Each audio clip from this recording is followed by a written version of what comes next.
Did I No, hit you're your good. knee? You're Oh, fine. okay. What? No, you did hit my knee, but it's okay. Oh. Sorry. It's fine. I might hit your knee again. Oh. God, he's threatening to. Right? So violent. Violent? Hello, lore heads, and welcome to the League, exploring the League of Legends lore from A to Z. My name is Rebecca. And I'm John. My name is Mark.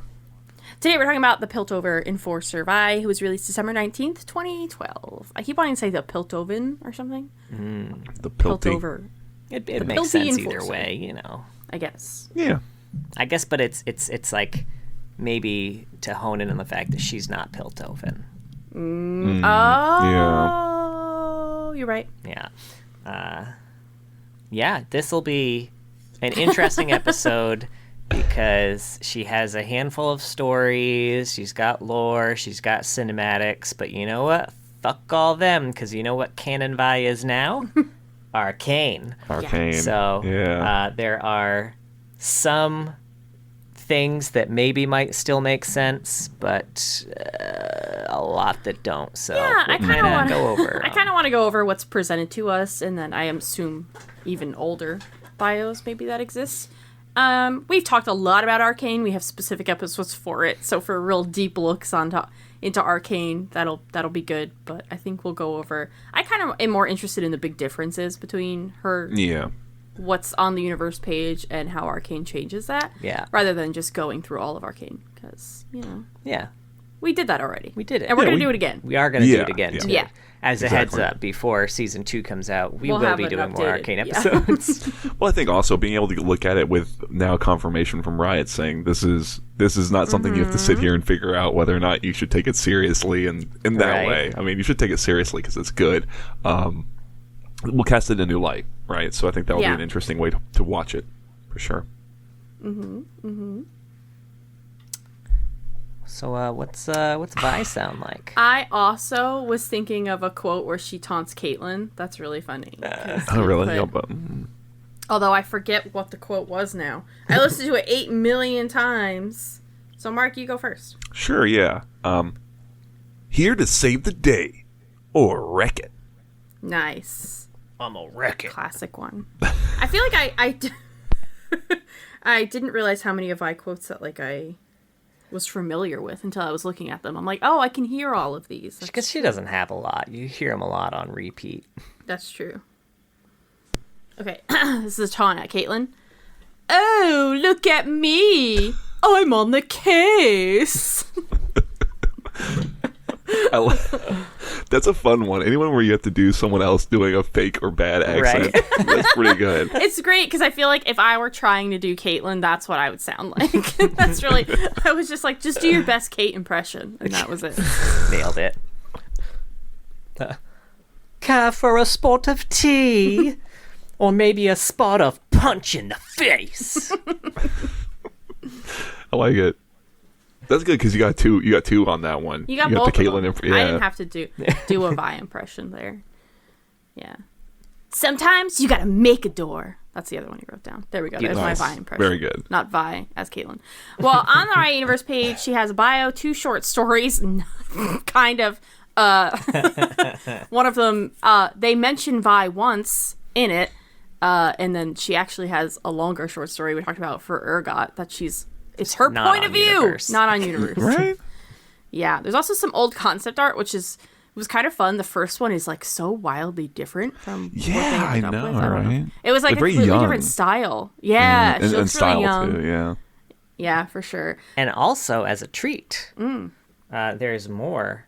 Since Arcane is canon now, then we also have something called the Council Archives, which was a microsite that came about when Arcane launched that actually has a lot of information we don't get anywhere else. Yeah, I remember that. I forgot to look at it for this.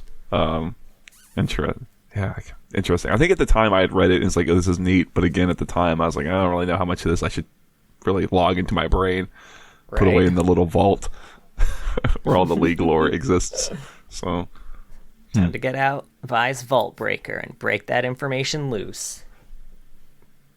Yes, Good well one, incorporated. Yeah.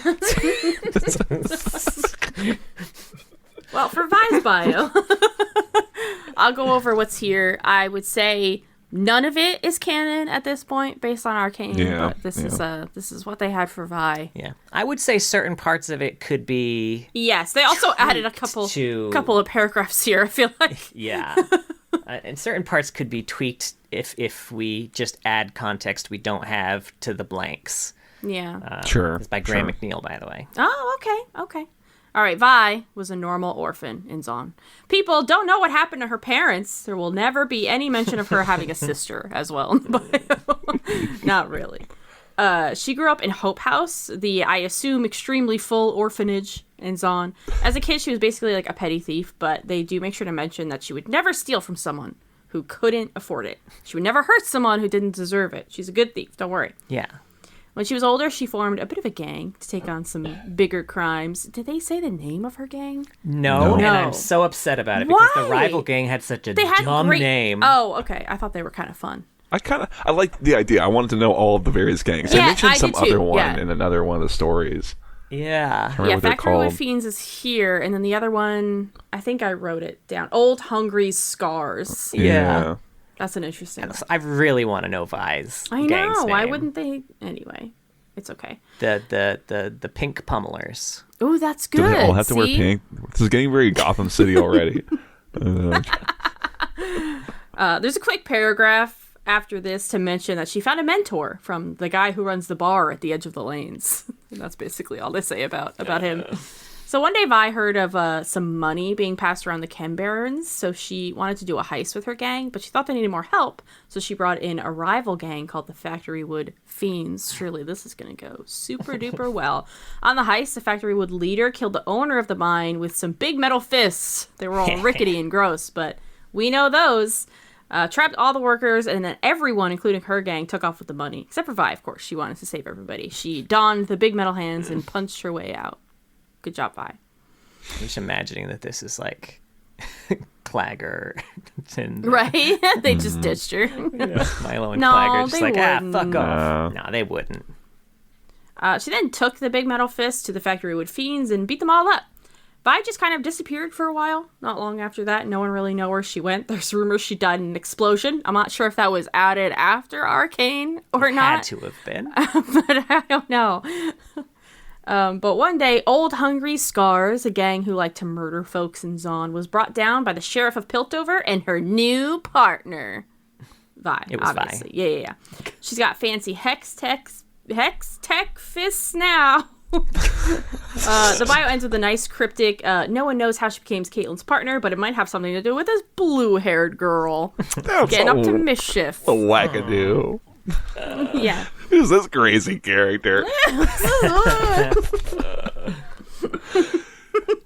Oh, man. Yeah. So you mentioned that there was no reference of her having a sister in here. Yeah, there is the one thing. Oh, there is? A notoriously mad sump scrapper claimed to have found her adrift in a bassinet large enough for two. Oh, okay. Yeah, you're Specifically, right. like in the ruins of some like a chem lab or something, right? Isn't that the detail of that whole line? I think Probably. so. Yeah.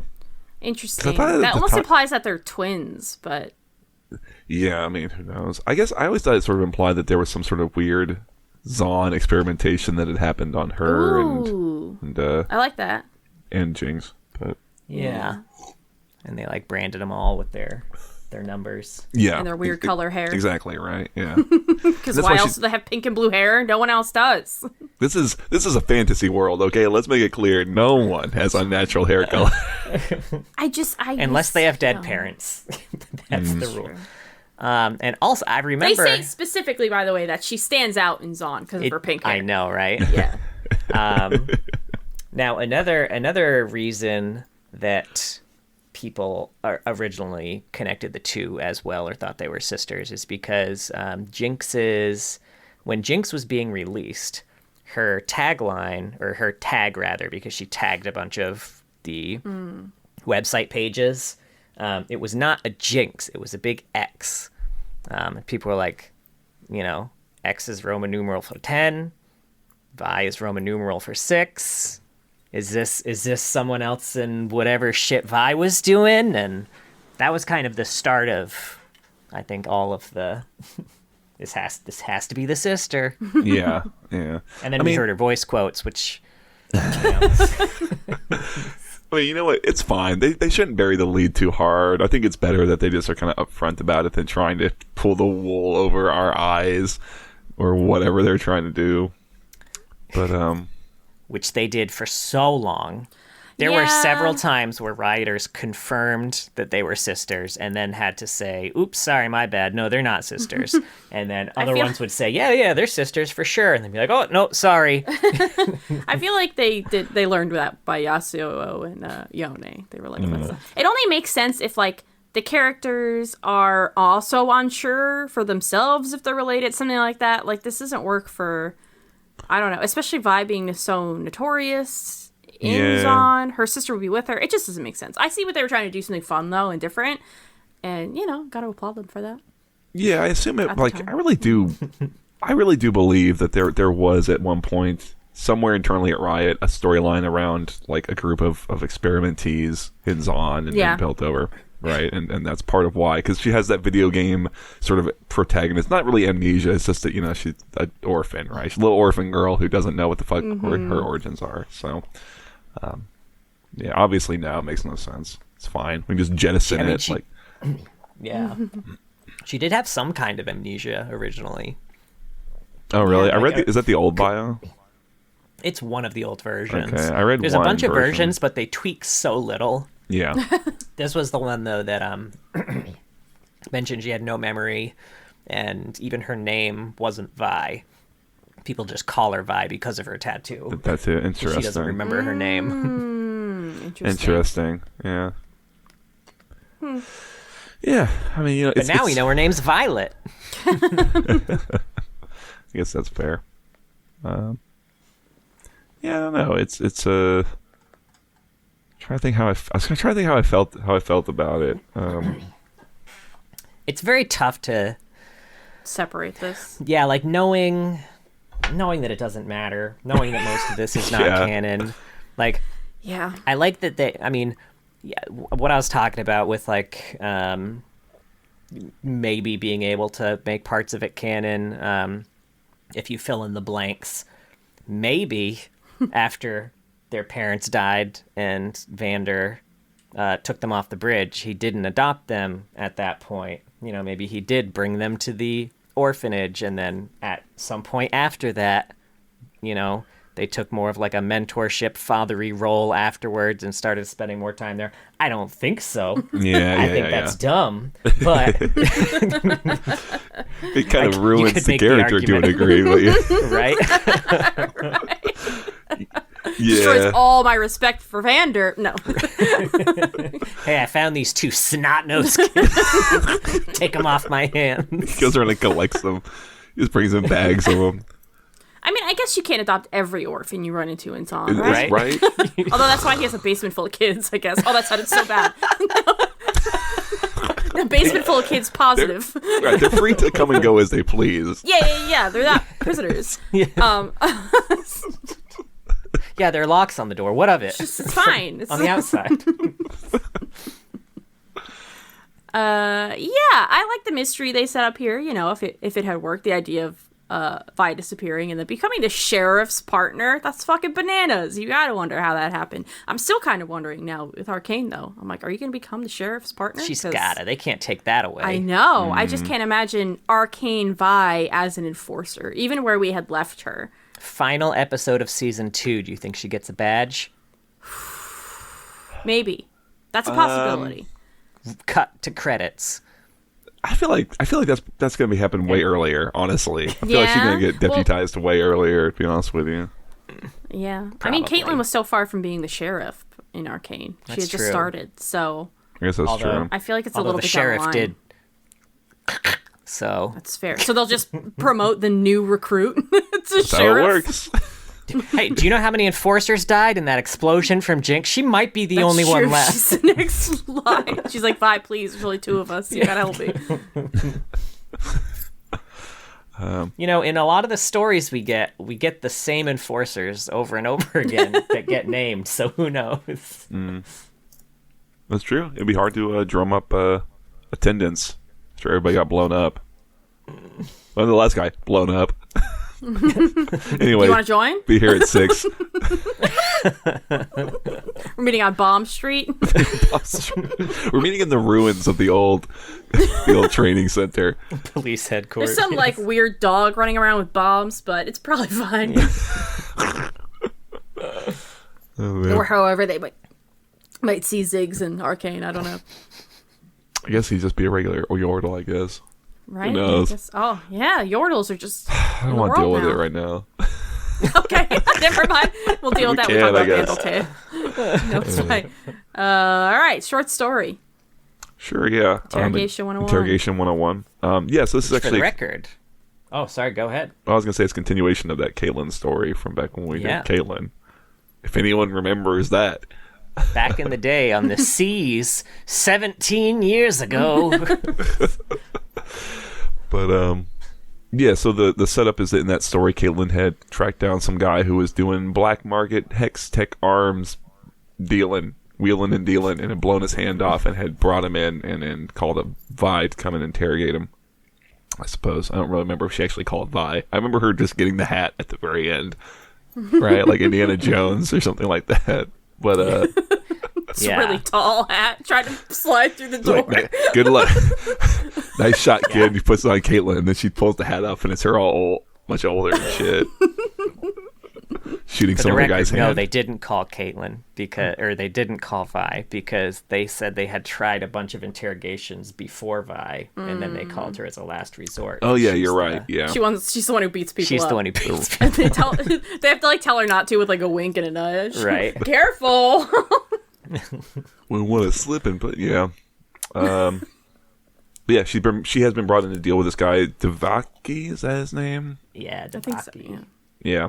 Because they can't get him to crack. He's a tough nut, and she goes in to go interrogate him, and he knows her. He knows her from back in the day, and at first she's like, hey, Vi, I'm good to see you, and then she starts, lifting him up by his shirt collar, and she's trying to get the information out of him. But she doesn't beat him up. I think that's the interesting turn, is that she doesn't actually kick his ass or anything, really. She mostly just threatens him to kind of let people know down in Zon that actually he's been informing on them for years, which is a lie. But she just knows that if she spreads that rumor, she knows the right people to talk to, and he'll get super killed. So she's able to kind of hang that threat over him, and he breaks down, and she successfully interrogates him. Right? Did I miss anything? Yeah. I don't think so. No. I mean, it's a pretty short color story. Vi's pretty funny in the beginning of it, talking about her sex dreams. The receptionist? I don't know. That like front desk. Yeah, with bookings or whatever. Overall, I'm so curious how they're going to bring all of this about, bring Enforcer Vi about in Arcane, because I think the police brutality thing doesn't really work and fit with me. It doesn't feel good. Doesn't feel good, guys. And I don't think they're going to do that to Vi necessarily, especially to people who are known and friendly, and she's like using that to be violent towards them. I don't know. Like, it feels weird. Does it feel weird to everybody else? Yeah. Does it feel weird? Okay. Because this is kind of like, I feel like the types of jobs it seems like Devaki is pulling are very similar to just the what types she was that doing. She would have. Yeah. So her to like now use this power she has to beat him up for a paycheck that could be interesting for a character, but not one you want to be a good character. I think that's the thing I would say more, is that like the try and turn in the bio of her being like she's true and good and kind-hearted, and she would never punch someone who didn't deserve a punch. It's like, I don't know. I think Arcane Vi lines up a lot. Frankly, I think Arcane Vi lines up a lot more with someone who would engage in some more gray area. Someone who would take the law into their own hands to do what they think is kind of needs to happen, right? Like the Vi that they're trying to paint here, to me, is more disparate from the actions that she takes. Does that make sense? Yeah. Yeah. I don't know. I think also I was going to say, I think some of the way she's kind of the voice she has in the longer story, the Child Lives On. I thought that to me seemed more believable, because this is a lot more lighthearted and kind of funny, and it's kind of poking fun at the whole thing. So I don't know.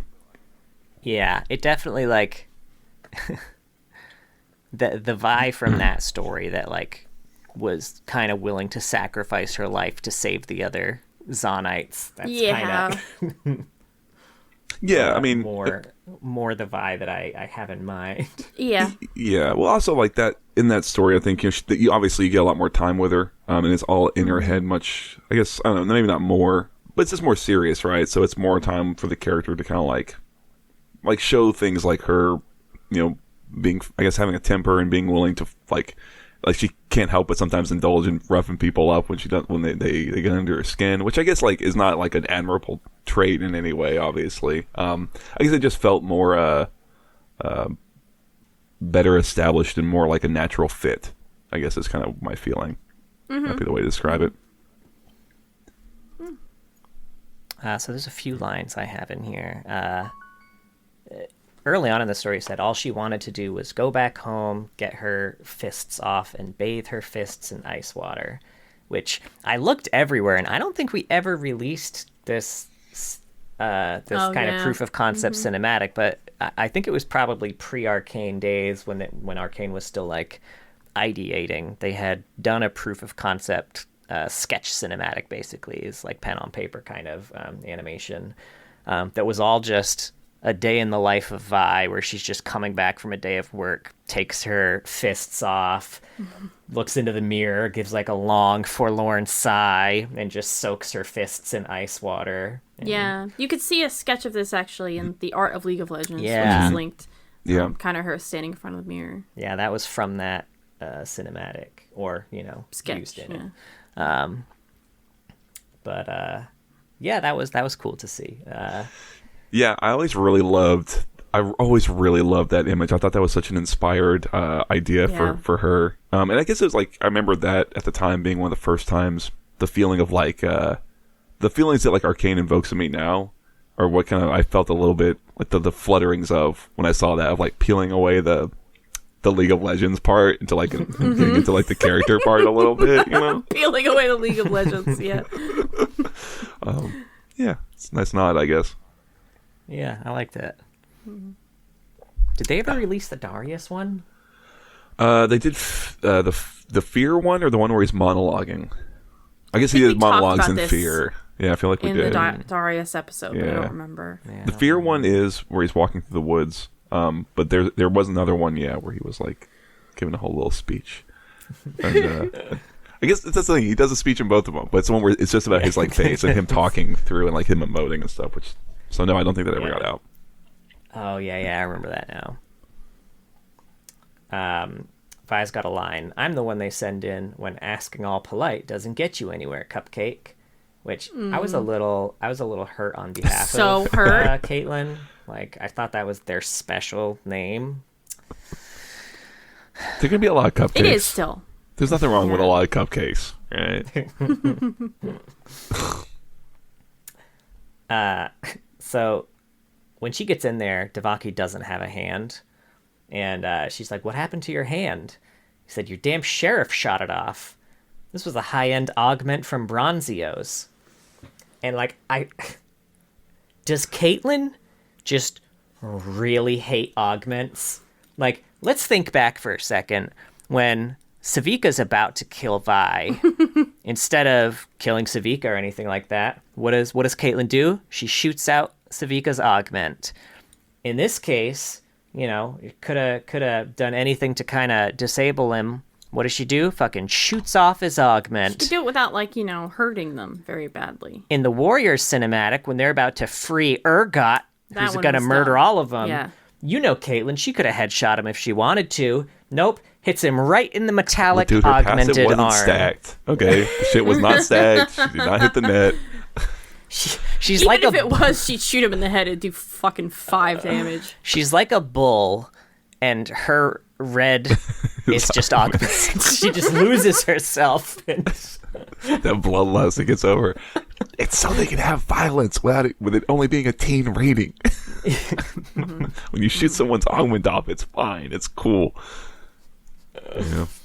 Vi can punch people anywhere. She can beat them up. Caitlyn has a sniper rifle, John. Yeah. Yeah, it's hard for her to get play in cinematics in some ways. Yeah. So, for the record, the whole incident, they mention at one point, God, what did Devaki say? Say hello to your mother for me. Oh, She, is that not what he said? she mentioned, Vi mentions that she can punch through walls with her new fists. 'Cause I think Devaki was like, "Oh, what are those?" Like, "Oh yeah, I've got these. I can punch through them." And he mentions like, "Oh yeah, I remember that from the Ecliptic Vaults debacle." And for the record, that is a reference to a different story, which I think was a Jinx bio. Mm-hmm. Yeah. Where Jinx told him that she could rob the Ecliptic Vault, so they set up all these traps for Jinx and waited outside for her, and it turns out that she outsmarted them, and she was inside the whole time. She had been smuggled in, and so Vi broke through the wall of the vault and basically trashed the entire fucking place. Yeah, I guess, like, I mean, I bet they just wrote all this shit in one big, like, 72-hour session. That's why everything's all, like, nicely connected, right? Graham McNeil didn't sleep for a week writing all this fucking shit. And then they made Arcane and made it all not canon. Right? Son of a bitch. It happens. Watch it ended. Oh my god. Fine. Shit, dude. Go You're so on. right, though. You don't have to say that to him. His head's big enough. She said enough, right? It's not too big, not too small. It's big enough. Right? Yeah, that's all the notes I had for that. Oh, okay. Yeah. Yeah, I mean, like I said, I guess I do like the fact that she didn't actually end up beating this guy up that much. That she, did something She'd else. throw him across the room, I think. Yeah, I guess you that's gotta. true. Yeah, he was I'd still. rather be punched than thrown across the room, but I don't know. Not by those Otherwise, fists. That's fair. It's hard because, like, with her and her fists in general, it's very like Looney Tunes logic almost. Like, Right. the idea of like That you would got be like punched. getting hit with a car. Yeah, if they Yeah. punched you, it's like, like you said that, it's like a pneumatic drill or something. It's like, it's mining equipment. It would just fucking kill you. You'd be on a live leak video somewhere. You're not like, oh, I'm seeing stars. Like, it's like you're fucked up for life, probably. So, that's I guess that's something that colors some of my view of, like, all of it in this and in the short story, the other story, and even like her VO, is that, like, if you played it more realistic, it's like, yeah, it's pretty brutal and very bad, the things that she does, but it's all like done in here in these stories, like I said, through this lens of like, oh, I knocked him on the head and now he's got a big like lump that right. Puts raw meat on. Yeah, right, or something like that. So, not that that's like something we should, like, I don't know if that's a worthy allowance to give them. It's just something that I can't help but like feel when I read it. You know what I mean? I don't know. Yeah, I definitely felt like that in the Child of Zon story. At least the start. I think it drops that a lot right at the later. start. Yeah, but at the start for sure. When she hits their head so hard they're both knocked out Yeah, by right. slamming them into a door. Like, Yeah, Jesus. like if you're knocked to the point of unconsciousness, like, it's a very bad thing to be. It's something that could easily kill you, right? Like, so it's like, oh no. Anyway, do we want to get into that now that we're kind of talking about it, right? Sure. Yeah. I want to talk about Progress Day first. Okay. Oh, sure. The one time Yeah. she's mentioned. Let's dig into Progress it. Day? Yeah. So Caitlin says, maybe so, but I don't think many Apprenta have such detailed maps of Piltover hidden within their work. I'm Caitlin, and I've walked a beat for more years than I care to count, so I know this city's streets better than most, and I have to say you did a damn accurate job. Even Vi could walk blindfolded around Piltover with those plans and not get lost. So that's Vi in Progress Day. Yeah, she's great in it. Really funny. Yeah, Yeah. I loved it. It's a reference to how she's not from round there. It's good, right? Not from round there. That's right. She's not from around those parts. Anyway, she's a carpetbagger or whatever. The opposite of that, I suppose. Child of Zion. All right, now we can do Child of Zion by Ian St. Martin. Yeah, we did it for her pretty recently. Like we said, it starts with Vi. She just picked up a couple of hooligans. They were trashing a tea shop. And they were doing it in the name of Zonite independence or equality. But it also seems like they're actually just kind of they're privileged Medarda clan kids who are maybe just doing it for their own jollies. But she brings them in. She does knock them unconscious in the process. And then Caitlin called her up. You gotta go see Caitlin. Caitlin's your boss. You gotta go see her. So she goes up to Caitlin's office, and Caitlin's like, slaps a file down on the desk, and is like, I've got a new job. I got a job for you.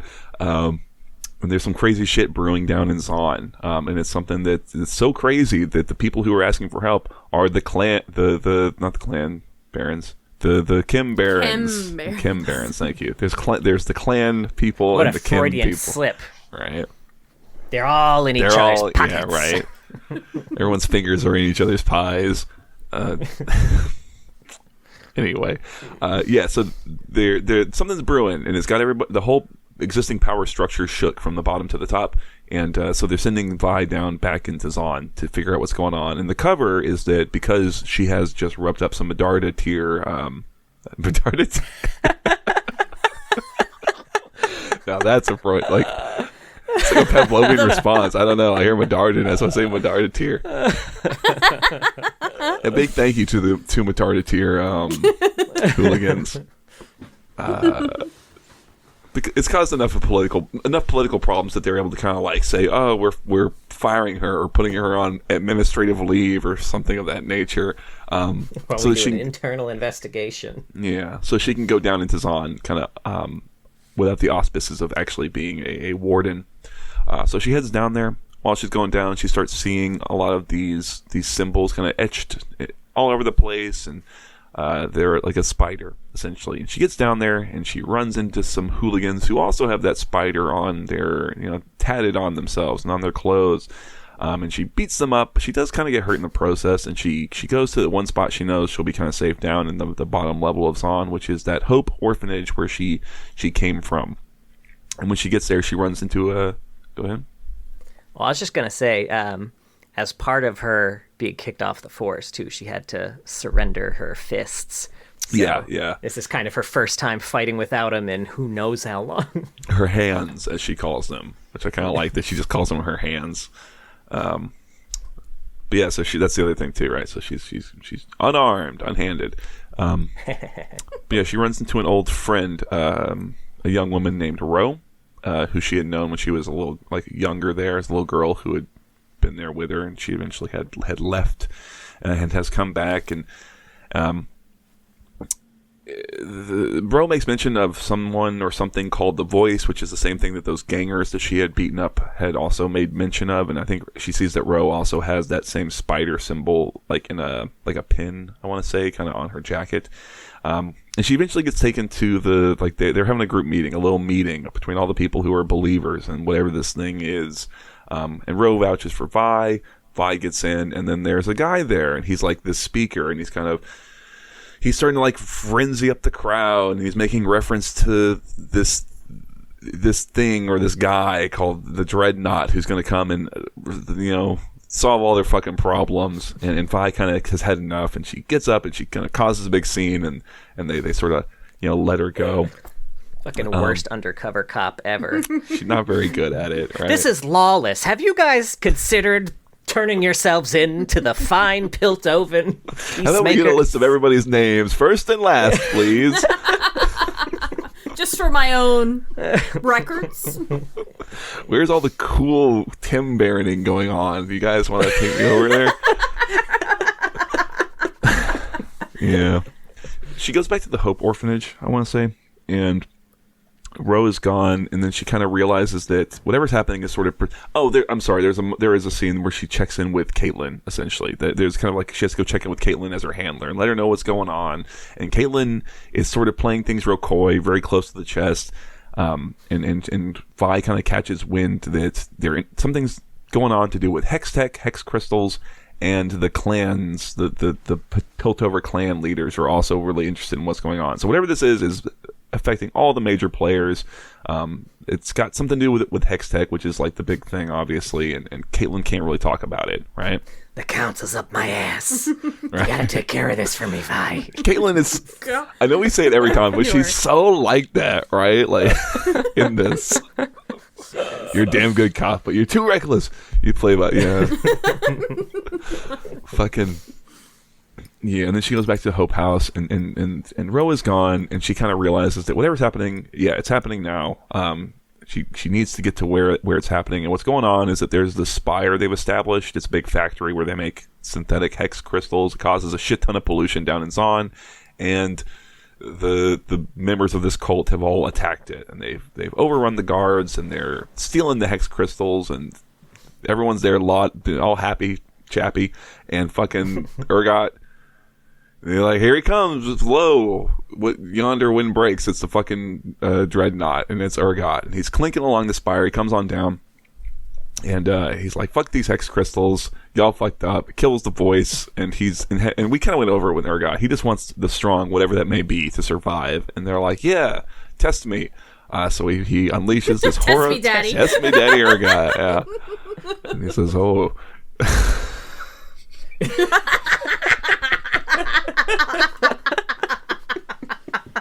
Oh. He didn't expect he got caught, right? No, he poisons fucking everybody, and most people start dying, including Ro.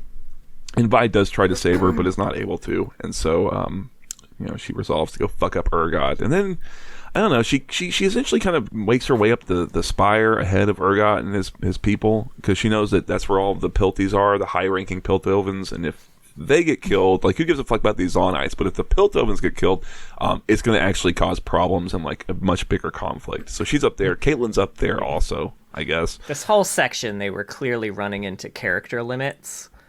There's a lot of yada, yada, yada. We talked about it. I know we've gone over this with Urgot. We haven't even got to the best part, right? Which is that, like, they're getting all ready. They're getting the VIPs out. They get the VIPs out. Urgot and his crew show up, and there's about to have a big fight, and then they just sort of wave it away, and we end up in a situation where Urgot's hanging off the side, and Vi has the chance to let him drop. Caitlyn's like, no, don't do it. If you do it, and you know better than he is. There's some old bullshit. Oh, they're Batman bullshit, yeah. Some old bullshit. So they resolve to put him in jail, but to also leave all of the guns on him and all the ammunition in those guns. Yeah. And so he'll never get out, though. He'll never get out. No, never get out. Their prison's really good. Out? No one's ever gotten out, probably. Yeah, and to Vi's right, credit, they stripped him of all his ammo before they put him in there, so it's fine. Ooh, shit. They make them put in, like, those plugs they make you put in, like, prop guns at, like, Comic-Con and shit. It's just like wine corks. Safety wine corks. Damn, he should have a classy one where he shoots, like, champagne out of his knees or whatever, like with Greg as Esquire.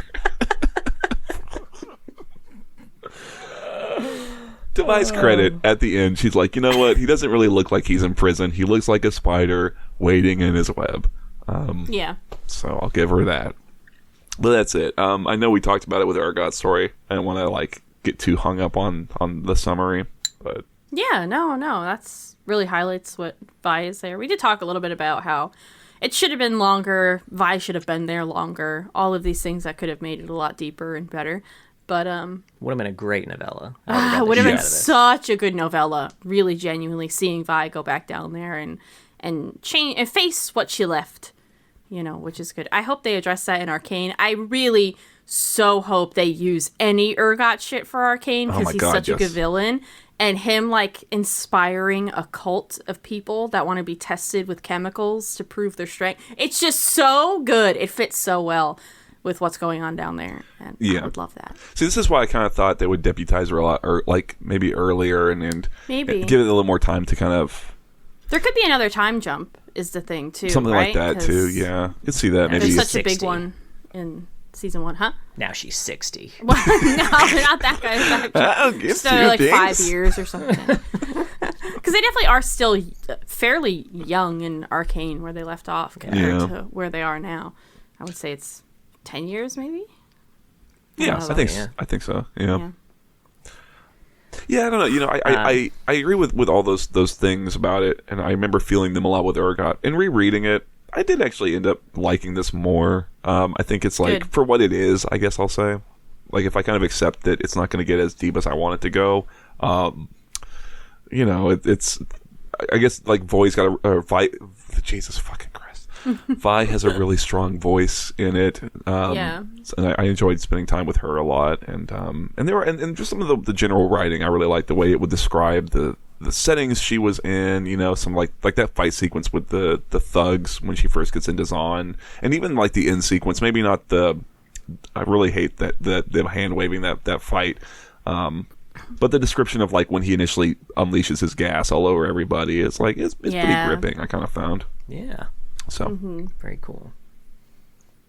Now she's mentioned in a few stories. Loose Cannon, which is the Jinx bio. Jinx has an obsession with Vi for some reason. Who can say? Who knows? The Sheriff of Piltover, which is the Caitlyn bio. She works with Vi now. Whoa. And then Thrill of the Chase we talked about, where Vi has given Kate intel on Devaki's shitty augmented hand. That's what kind of sends Kate after. But now it's time for some canon Vi.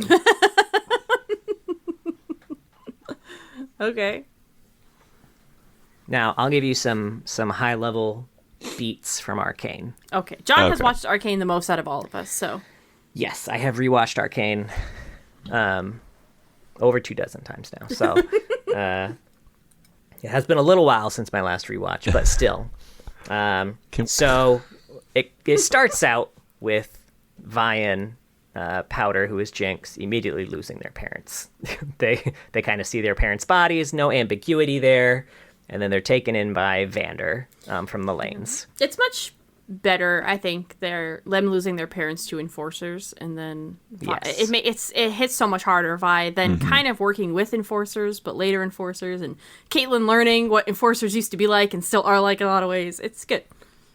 Yeah, has a lot more layers. A lot more layers. I like it. Yeah. She runs with a crew, kind of the same, just running jobs. They don't have a name, so you know. Maybe they just don't have a name. Maybe that's why we didn't get the name in the bio. But things don't work out with them. There's an event, and Vi gets separated from Jinx. Vi gets arrested, and Jinx joins an underground gang. So we get a time skip at that point, and then we find out that Vi's been in prison this whole time. And so good. Yeah. That whole episode, you're just dying to see Vi, and they fucking make you wait forever. Yeah. But it's so good when you see her. So Caitlyn needs to infiltrate the underground. The only way to do that is to let Vi help her. So she gets Vi out of jail. Stillwater Hold. They go down to the underground, see what things are really like down there. And Vi's kind of following the trail. Really, obviously, yeah, she doesn't like Silco. Caitlyn's down there for Silco. Vi's down there for Jinx. Yeah. Vi wants to reunite with her sister.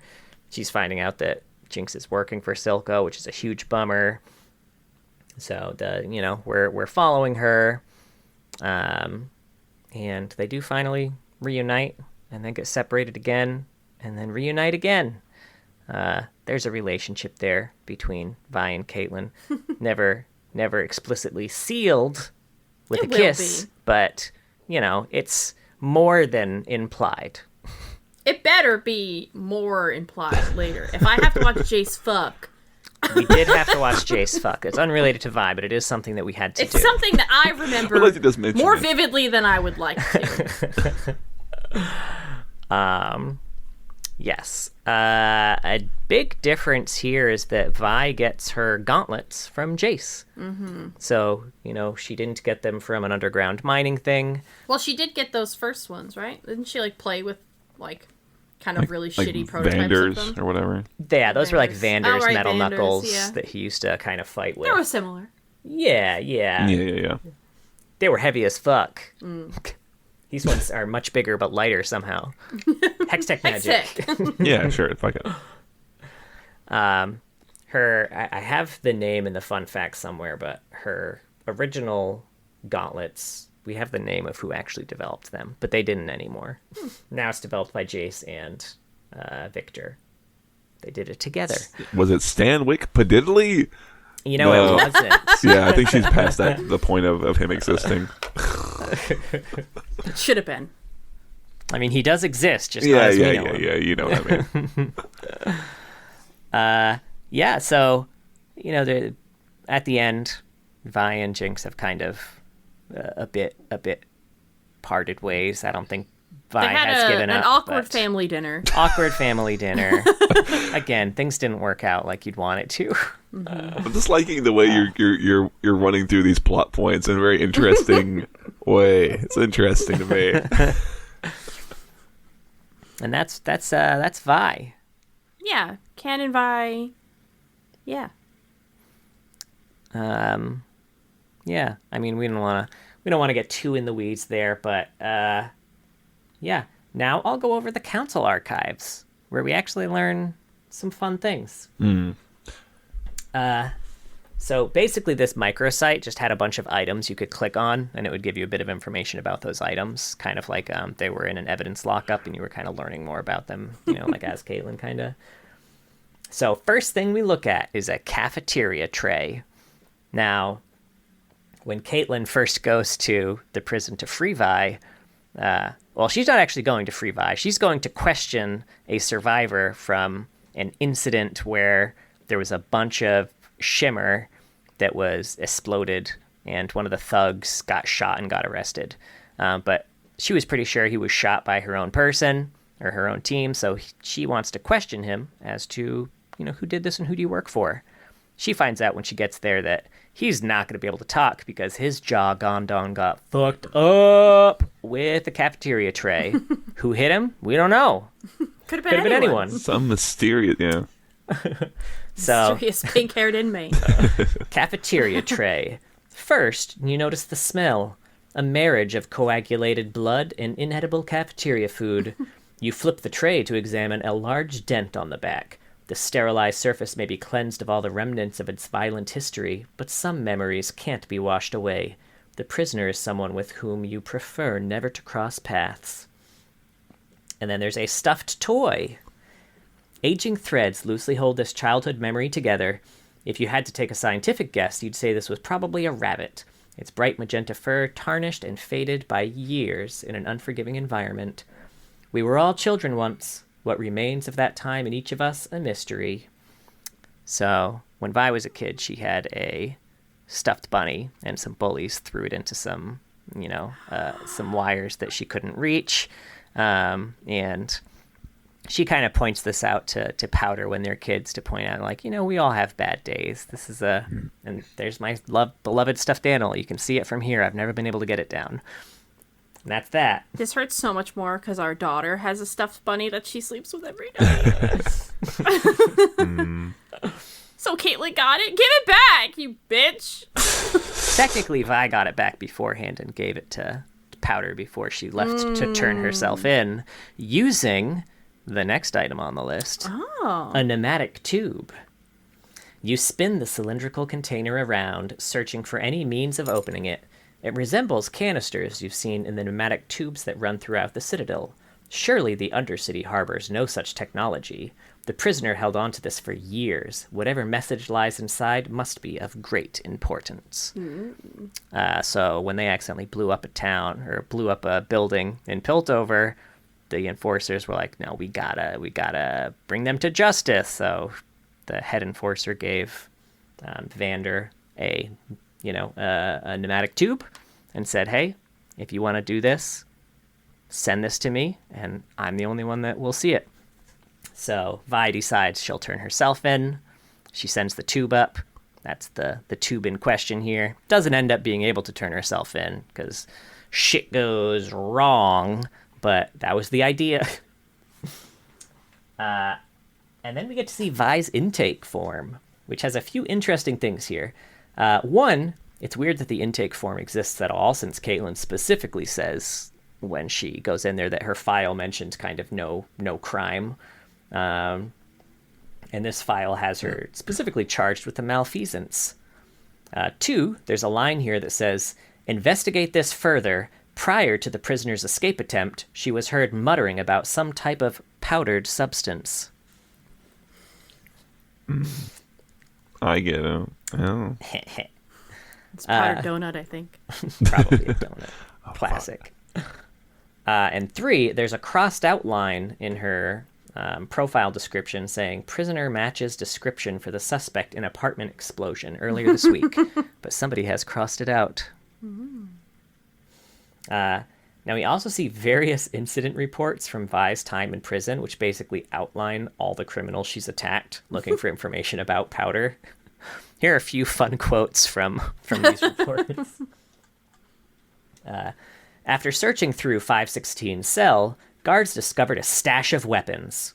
Weapons were identified as objects used against number 516 in prior incidents. So people keep trying to attack Vi with weapons, and she's not having it. I appreciate your discretion on the caretaking of prisoner 516. I will stress again that it is in both our interests to not let word of her imprisonment reach beyond these walls. You'll find within this letter a small donation to the Stillwater Hold's Prisoner Activity Fund. As the warden, I'm sure you are aware that no such fund exists. I trust that we are now on the same page regarding prisoner number 516. Interesting. So I know that one of the things that we had actually talked about when we were watching Arcane was like, it's a little weird that all this time that Vi's been in prison, word had never gotten out to Silco about it, because that seems like exactly the type of shit that he would know immediately. So, you know, it was kind of nice getting this detail that, like, no, Marcus was actually paying off Stillwater guards specifically to keep that shit quiet. Yeah, I kind of I remember some of these things because I did go through and look at all these when it came out. Yeah, I kind of like that. I mean, I always felt a little bad for old Marcus in some ways. You know what I mean?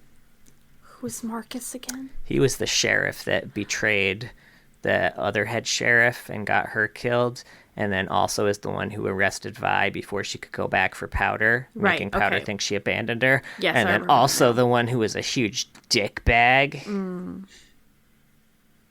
got in over his head real early. He was Yeah. some young blood who thought he was hot shit, and man, he learned otherwise real quick. I thought, never mind. Maybe I'm thinking of. I gotta go back and look through these fucking these archive council archive shit now. I'm curious. Yeah, it was very interesting. We do get a lot. We get basically all the accounts of Vi just beating the shit out of people. It was pretty great. I thought there was something in there about her time spent in between. I guess I thought there was some amount of time she spent in between the end of episode 3 and when she actually was put into prison. And but I could be wrong. That was like outlined in those council archives somewhere, but I don't remember. Not that I remember. Yeah. Yeah, I don't remember. Yeah, probably it. just. Could have been. Yeah, who knows? I know that when we do find her, you know, she's kind of in a cell by herself. One of the incident reports was definitely like, okay, she's beaten up too many people at this point. Like, not only the prisoners are on edge, but our guards are on edge. None of them can control her. Like, she needs to be in solitary now. So that's why she's in solitary when we first meet her. Sure. And we also see Powder's journal here, where we kind of see her slowly unraveling after losing Vi. And we see the slow transformation of who she became by the time we get to episode 4 of Arcane. Mm. It was very cool. There was a lot of cool stuff there. I would like this information to be more readily available, because a lot of it's very, very neat. Yeah, it's hard because obviously it's just kind of a nice little supplemental thing. I'm not sure where you. I mean, I guess you could put it on a collective universe page where you'd keep all your shit together, but They did an entire documentary, 6 episodes about the making of Arcane. If you can't give me a fucking one pager with all this cool shit on it.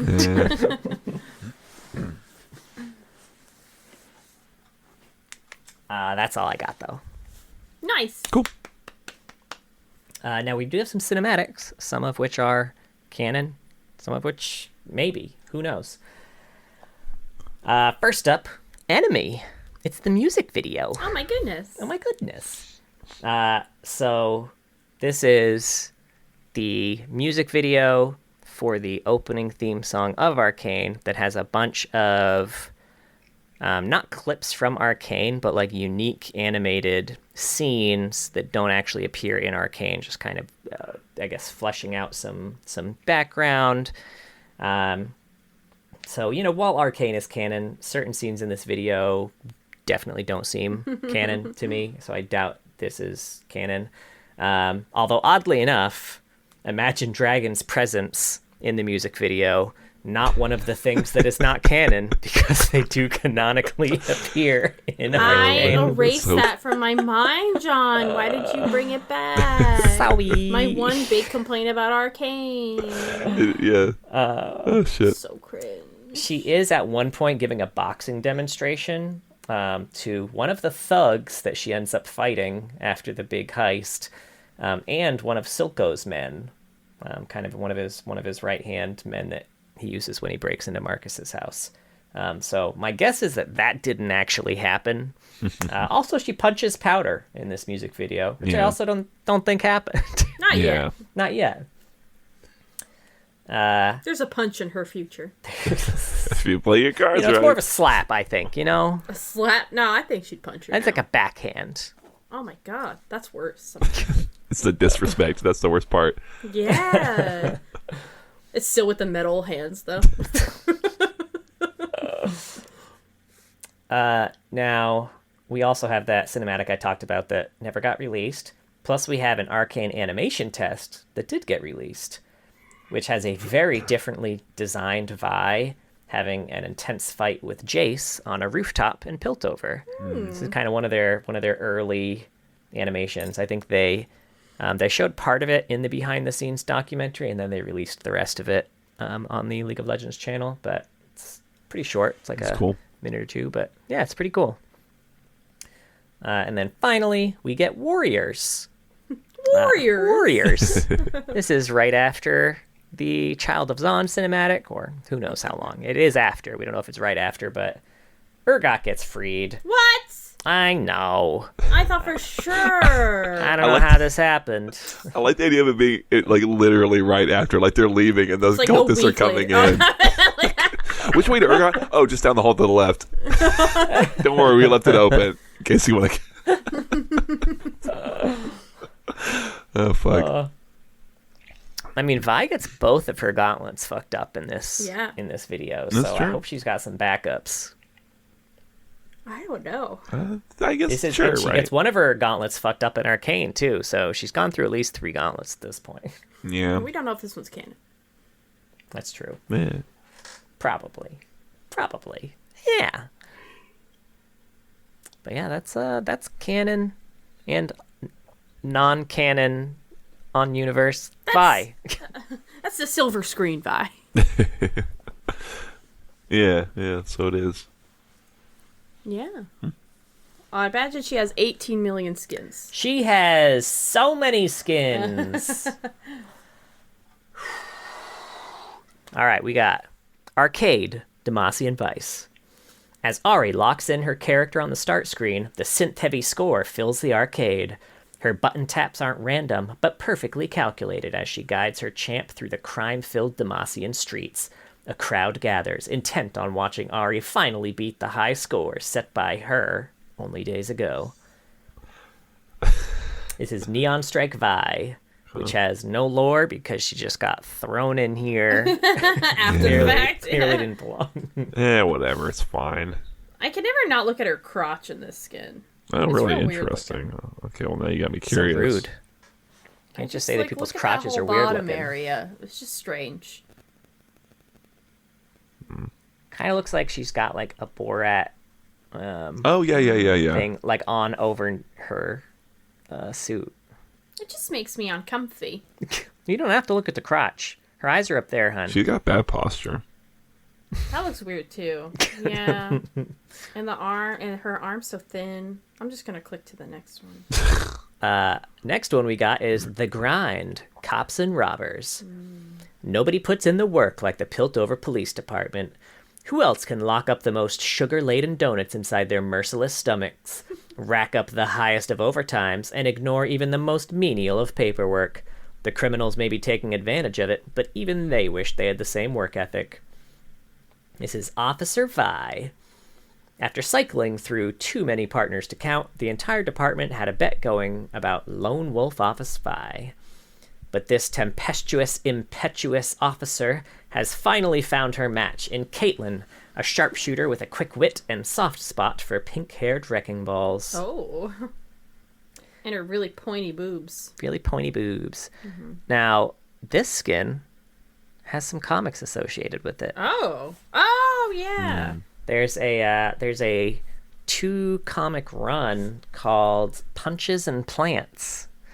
This is after Caitlin has been promoted, maybe. But this is basically a buddy cop comic with Vi and Zyra as partners, which is exactly as fun and cute as it sounds. Quick overview of the story here. Blitz gets brainwashed into being a villain who wants to destroy Piltover. So the crew, who is Jinx, Evelyn, Twitch, and MF, gather all sorts of weapons for him to equip so he's super strong. And he tries to destroy Piltover, but he gets defeated. And then Vi and Kate want to know how he got brainwashed. They assume it was Victor, so they go pay Victor a visit. But there's a really cute interaction here between Blitz and Victor, so they go there, and Blitz is like, "Father!" And Victor's like, "Oh, I saw you on the news trying to destroy the city. I wish you had come to me first. I would have given you some villain tips and tricks." So cute. And Blitz was like, "Father, I am an officer of the law, Father." And Victor's like, "Oh, how disappointing." I like how you can't not say it like, "Father!" Father! And then we find out that it was actually Annie selling toys that can take over electronics. So she does that to take over the city and force everyone to play with her. But Jace gives them an invention to help save the day. So So where does Zyra come into play here? Zyra's Vi's partner the whole time. Yeah, she's Oh, around. okay. She's sometimes she bumbles, sometimes she's useful. Like I a cop partner or Yeah, a her romantic cop partner. Oh, okay. Yeah. They go undercover once, and Interesting. her disguise is to wear a mustache. Doesn't work out. People recognize her. Because she's a plant. Her name is Zerio, I think she said. It's like, "They saw through Zerio, Vi! Help!" Oh, I love that. It's a very cute comic, though. I think you'd like them. I love Zyra. Yeah. Next up, we got Crime City Nightmare / Debonair. Power, wealth, and glamour collide in the penthouses and exclusive clubs of Knox Vegas. Where truly beautiful people... We've had to have heard Knox Vegas. I don't think right? we have. Okay. I feel like... I don't know. This feels like my first time hearing Knox Vegas. It does Yeah. feel like I it. think we But would I have like keyed it. into that, yeah. Where truly beautiful people hold the world in their palms. Yet as night falls on the City of Lights, the knives come out. Influence is the name of the game, and nobody likes to lose. This is Debonair Vi. Don the yellow power tie and red rose boutonniere of the woman in charge. And herself, her destiny, and the 24 spines she's gonna snap in effortless, elegant style.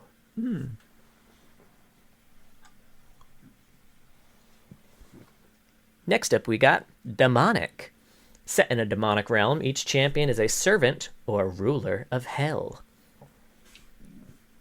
We got Demon Vi. One of the great generals of hell, Vi brutalizes the tormented with acts of martial savagery, arbitrarily raining lazy blows upon the damned. Invoking her in the mortal realm must be done cautiously, as she responds only to a worthy opponent, and only for so long. Lazy blows? Like, she's just like, oh, I don't want to do this anymore. She's like, slaps you. Yeah, just like, It's your punishment. You go across the room. You could have held for all eternity to have someone walk by and kind of go in your face every now and then. This skin gives me huge Karlach vibes from Baldur's Gate 3. I mean, it came out before that, but huge. If you're a fan of Karlach, check it out. Hot. Also, fun fact about this: on her leg, she has a tattoo that says "Vi Vi Vi." Oh, it does, yeah. Which Bye, bye, is bye. 666. Oh, okay. That makes more sense. Does it though? You prefer the Backstreet Boys? Backstreet Boys, John, get the fuck out. This guy. You prefer the 98 degrees. I'm not gonna. Is it LFO? Now you're just fucking with me. Next up, we got Project. Among the megastructures and packed streets of a future controlled by global corporations, a shadow war rages between rebellious augmented humans and newly empowered artificial beings. The winners will shape the course of history, and the losers will be forced to evolve. This one's Project Vi. Street smart, brash, and always bluntly honest, Vi is a central detective working to keep law and order in the Neon City. Toughened from her days as a lower sector enforcer, Vi keeps the peace with a pair of Atlas gauntlets and a mean right hook. And a boob window. It's very shaded. You can barely even see it.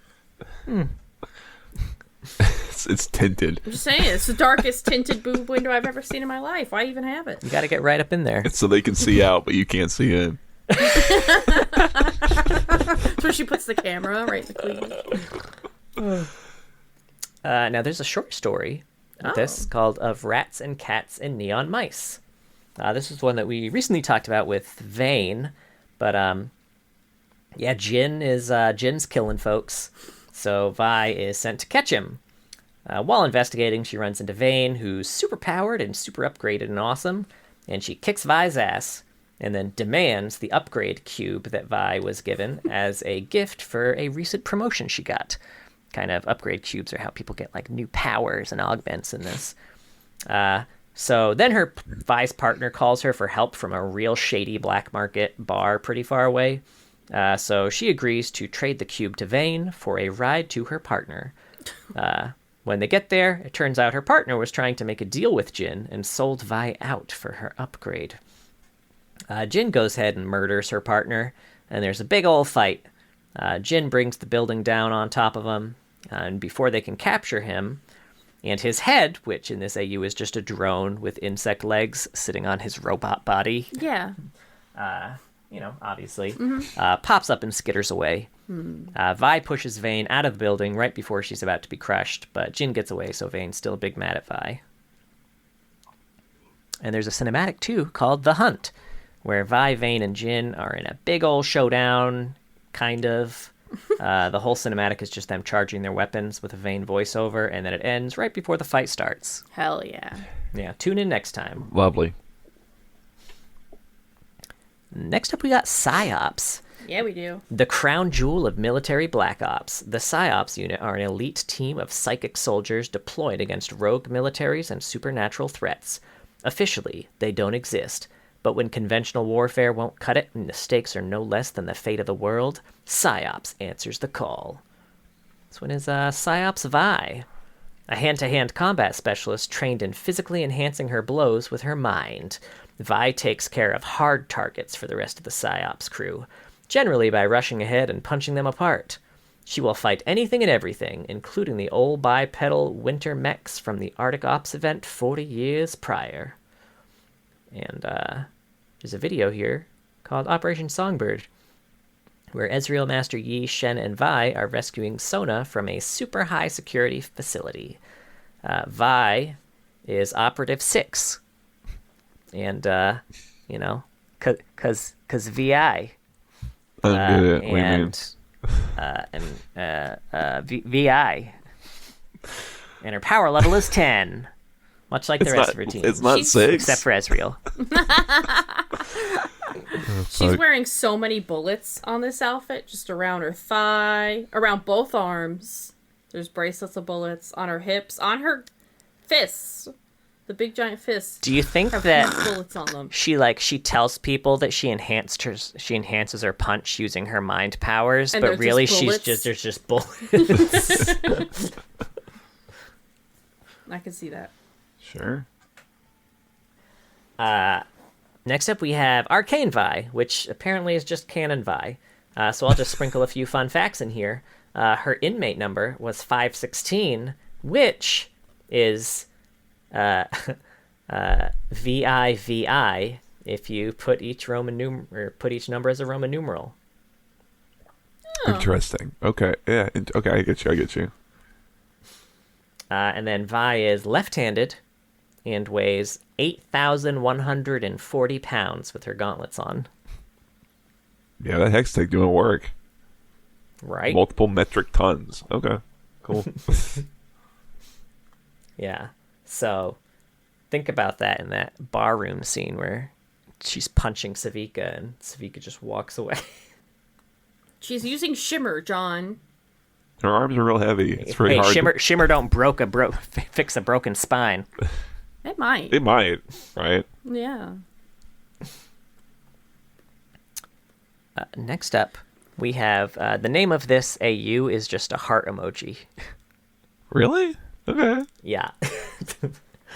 The preppy and perfectly poised heartthrob clique don't have much in common with the heartache crew, who would much rather be ditching class to hang out at the skate park. But they agree on one thing. They've had it with this silly made-up holiday dedicated to people catching feelings. So why can't they seem to shake the butterflies from their stomachs? How appropriate. This one's so good. Yeah. Yeah, so happy Valentine's, everyone. Yeah, happy Valentine's Day. This one is Heartache Vi. Shall I compare you to a rose? Your spikes like thorns against my side. Like a vine, you've coiled through my dreams, trellising my mind. Wild like the violets that thrive beyond the garden's bounds. Life's simply better now that you're around. Will you go to the dance with me? XOXO, Caitlin. Aww. Now, y'all ready to have your fucking mind blown here? Yes. Okay, sure. So there's no short story or cinematic associated with this. There is a whole-ass game, which was only released in OCE. What? Which involved Caitlyn baking cupcakes with the help of Vi and Amumu. Like, was it like a Flash game type situation? Like, just like a little thing? Or like... I think it was in client. I think it had in-game quests, but also Flash components. It was a way of testing out some tech that they hadn't tested out before. So they wanted to test it on OCE because it was an English-speaking server with enough players to get a statistically significant amount of feedback, but not enough players that, like North America people would get super pissy if shit didn't work.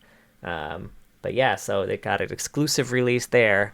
There's some interesting Easter eggs, I think, in the game and the splash. So in Caitlyn's locker, astronaut Timo, there's a picture of astronaut Timo, an alien meep, and a UFO. In Vi's locker, stickers of Jinx, Little Devil Timo, and Pentakill, as well as a picture of Amumu and Vi can be seen. The game features Moo Cow Alistar, Moo Cow Alistar's Moo Cow Milk, and Moo Cow Butter as ingredients for the cupcakes. Which, Interesting. yeah, I mean,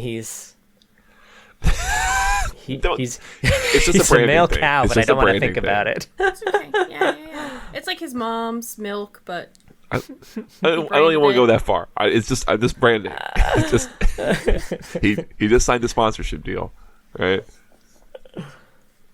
And cupcakes and mooncakes are available for purchase according to a menu board in the background.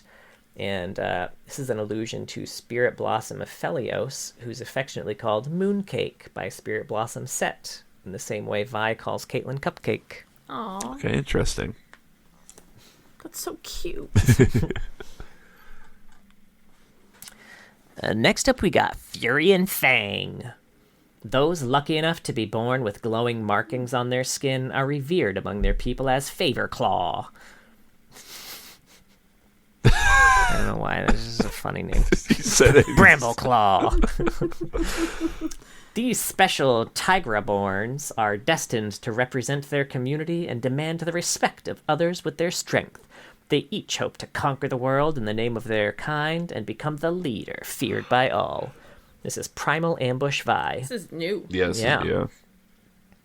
Respected throughout the land for her strength, Vi is known to all as the leader of the Favor Claw. Although many envy her status, she stands above her competitors, unfazed and eager for any challengers worthy of her furious fists. Until then, she searches the world for a mythical wild stripe said to transcend a Favor Claw's power to unfathomable heights. And fun fact on this one, the marking on her cheek on this one is Javanese script. It's the Aksara Jawa, which stands for the number 6. Oh, That's pretty cool. this skin's cool as hell. Yeah, it's pretty neat. Next up, we got Warring Kingdom. 3 great empires vie for land and power, bringing their all to bear in a test of martial might. Armies will clash, heroes will rise, and legends will be made. This one's Warring Kingdoms Vi. Vi is the mighty enforcer of Azir's will. Ugh. A ferocious, ruthless combatant who thrills in any challenge, no matter how outmatched she may be. Her gauntlets are carved from mystic jade, and each strike connects with the power of a cannon. Whoa. I don't think I've seen this one, really. I feel like I've only seen it from TFT. I can see that. This and the next Heartbreaker Vi. I don't feel like I see either of these ever. Yeah. Yeah, spoiler alert. Sorry. It's the last one. Next up is Be Mine. Set in a world where romance dominates. Each of the What? champions wear romantically themed attire. She does not have a skin in this. She doesn't have a bee skin? No, it's Be Mine, not bees. Oh my god. That BEE. I thought this was the bee skin. I thought it was too. I thought you were like, got you, son. Like she's got a bee skin too. That's the crossover between the two with the Valentine that says Be Mine, and it's Yeah, got Be must be. Timo on it.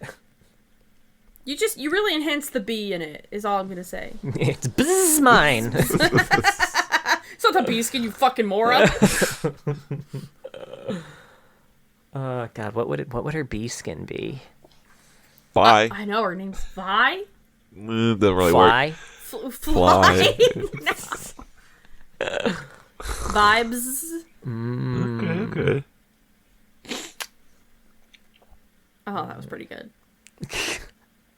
I like it. I'm trying to remember what her abilities are even called. They're all like they're too long. Vault Breaker. Yeah. Cease and desist. Vault B. Okay. Cease and desist.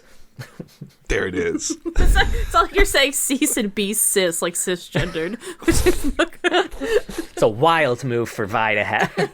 anyway. Heartbreaker Vi. Vi plays fast and loose with the rules of love, leaving a long trail of broken hearts and sometimes bodies in her wake. After many years, she's finally encountered a new rival worthy of her strength. Almost too worthy. Oh shit. Okay. Who knows who it is? I was gonna say, is it Caitlyn or like what's like? I don't know. I It think looks like she's being knighted by she's being Fiora knighted in by this. Fiora. Oh, okay. And she's holding out a handkerchief for it. Oh yeah, so you're right. Oh, like a little token or whatever. Okay. Yeah. Whew, we finally made it to fun facts, guys. Are you ready for some facts that are fun and fun facts? Really ready for the fun facts. Yes. Vi is voiced by Sia Court in League of Legends and Legends of Runeterra, and Haley Steinfeld in Arcane. Vi was conceived as a girl on roller skates called Ruby, but went in and out of development for 2 years before finally becoming the Piltover Enforcer. That's why I wonder if they use some of that for like Zeri. Neon Yeah. Oh, yeah, that's true. Kind of a combination of Zarya and like her Neon Strike skin. Oh, Sure, yes. yeah. Originally, her gauntlets were a lot darker and had a number of dents and dings on them, which thematically makes a lot of sense, as they'd likely be dirty and beat up given the number of doors Vi punches through on a daily basis. But the in-game read on that was terrible. So the muted colors didn't pop from the background, and the dents looked like visual glitches at the game height, so they just removed all that and brightened it up. And everyone was like, oh, she looks better now. Originally, Vi's prototype Atlas gauntlets were created by Vido Violante, a former apprentice of Coven Revik, Oriana's father. Oh, okay. Huh. Yeah. So, 6 degrees of Oriana separation. Yeah, I like Sure, that's a thing. Yeah. I love that.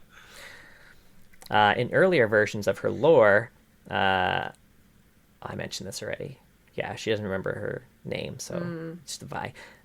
Before the release of Arcane, Vi and Jinx were often theorized by the community to be sisters. This is referenced in Jinx's release with her quote, "You think I'm crazy? You should see my sister." Players equated Jinx's antagonizing of Vi specifically as sisterly bonding. Although Jinx only antagonized Vi specifically on English-speaking servers. Other servers, she antagonized other champions like Lucian. Oh, really? Yeah. Huh. Maybe they're brother and sister. Maybe.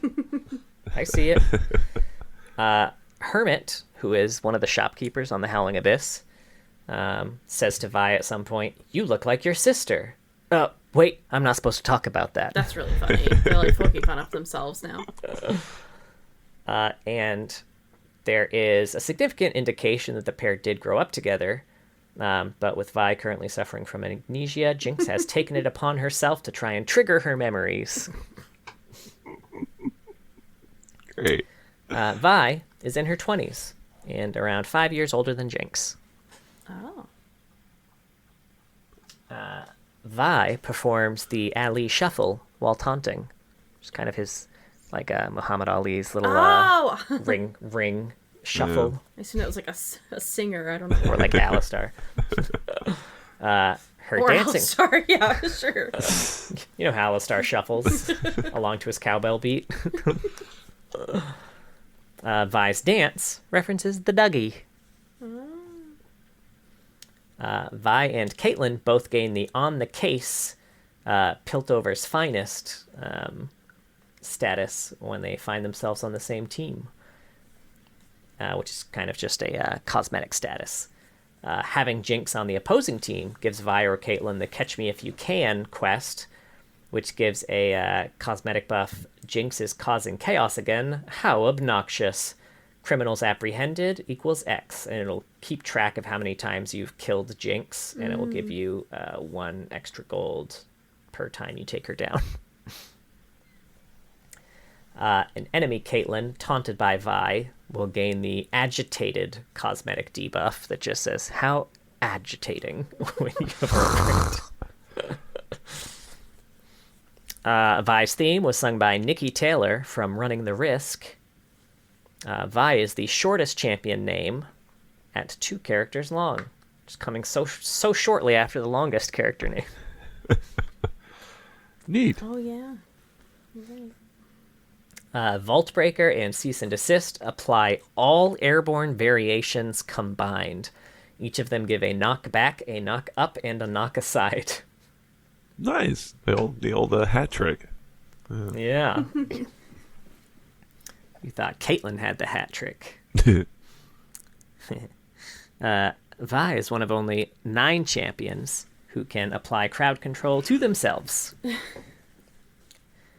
I never noticed this. A light on Vi's back turns on when Blast Shield is off cooldown. Oh, shit. Oh. I didn't notice that. No. Yeah. Vi was the first champion ever revealed through a forum thread. Oh, wow. Vi, Zed, Sona, and Garen were all champions targeted by Deadeye, who, was Jin before he was given a name. After Vi was shot, her champion icon on the League of Legends website page and champion list were updated to a GIF with which seems to be energy floating up from her gauntlets. Vi and Jinx are one of 7 pairs of sibling champions, not counting the Ornn, Anivia, Volibear trio, because they're not a pair. Whoa. Okay. Don't at me. Oh, okay. And the part of Piltover behind Vi in her splash art is the same as the part of Piltover behind Jinx's, but Jinx has destroyed it. Mm-hmm. That rascal. And that's it. That's Vi. Good stuff. Yeah, how's everybody doing? How we feeling? Any final thoughts? Um, No, I mean, I like Vi's character a lot. I can't wait to see more of her in Arcane. Yeah, I'll Yeah. look forward to Excited. revisiting Arcane Season 1 and obviously Yeah. Season 2. I think that'll be the real Vi, deep dive. Breakdown. Yeah. Yeah. Well, that was Vi. Thank you so much for listening. We have a Twitch. It's at Loreheads. John streams on Saturdays. He does CFT and ARAMs with viewers. If you want to play on with him, Mark and I often join for the ARAMs.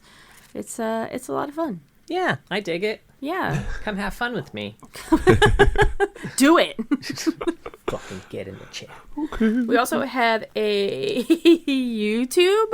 We post clips from these episodes, videos. You want to see our beautiful, beautiful faces. They're so lovely. I showered and everything. Oh my god, I showered too. Today? Yeah. Today even, yeah. It was today. Right? It just, who knows when, right? This guy. John, it's okay. You're still clean, probably. Nice. You don't leave the house. Or you haven't today, because we're snowed in a little bit. Yeah. Yeah, it's fine. We have a Discord if you want to find some people to play League with, chat about lore and other silly things. Please join the Discord. And we have a Patreon. We're about to record some more Patreon content soon in the next couple of weeks. It's exciting. Yeah. Yeah, we are. We posted a video of us trying to draw champions. Yes. Very, very From poorly. memory, it was really bad. Even if we were good artists, it would have been rough.